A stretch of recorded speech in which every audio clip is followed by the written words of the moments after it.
On écoute.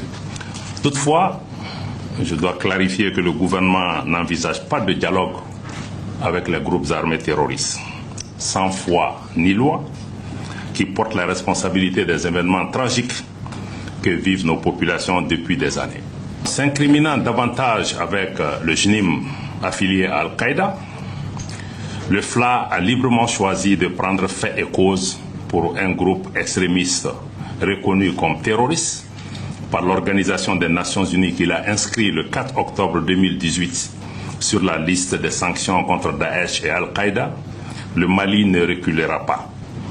Ne reculera pas dans sa détermination à éradiquer le terrorisme de notre territoire, de l'espace de l'AES, avec le concours du Burkina Faso, du Niger et d'autres partenaires, notamment la Fédération de Russie, dont je tiens à saluer l'action à nos côtés. Quelles que soient les circonstances, aucun Malien, aucun chef d'État, aucun gouvernement ne cédera une once de notre territoire. Cela confirme à nouveau que le terrorisme au Sahel est politique. Il s'agit aussi d'une guerre informationnelle dans laquelle s'entremêlent la désinformation, la manipulation, l'apologie du terrorisme et même, nous allons plus loin, de blanchiment du terrorisme. C'est pourtant très clair. Tout est politique.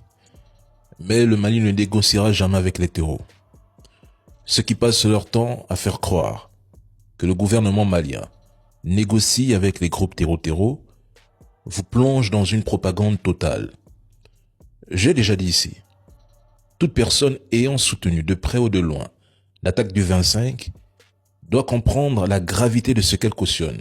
Soutenir le FLA, qui trompe les plus naïfs en se présentant comme un simple mouvement indépendantiste, alors qu'il s'allie à des groupes responsables de dizaines de milliers de morts civiles depuis des décennies, revient à soutenir les terreaux.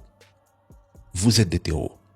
Et sachez une chose, la terre a une mémoire. Les actes, les paroles, même les blagues qui banalisent ou soutiennent des crimes finissent toujours par avoir des conséquences. Le mal que certains souhaitent au Mali, Burkina ou Niger va un jour se retourner contre eux, parfois même dans leur propre vie. Les conséquences ne sont pas toujours collectives. Elles peuvent aussi être individuelles. Je dis cela sans plus. Le temps reste le seul juge. L'AES restera digne, souveraine et déterminée à mettre hors d'état de nuire ceux que nous considérons comme des traîtres à la nation. Concernant le FLA, ils n'ont aucun pays, aucune terre. Toute leur existence est basée sur les réseaux. Alors, mesdames et messieurs, qu'ils y restent.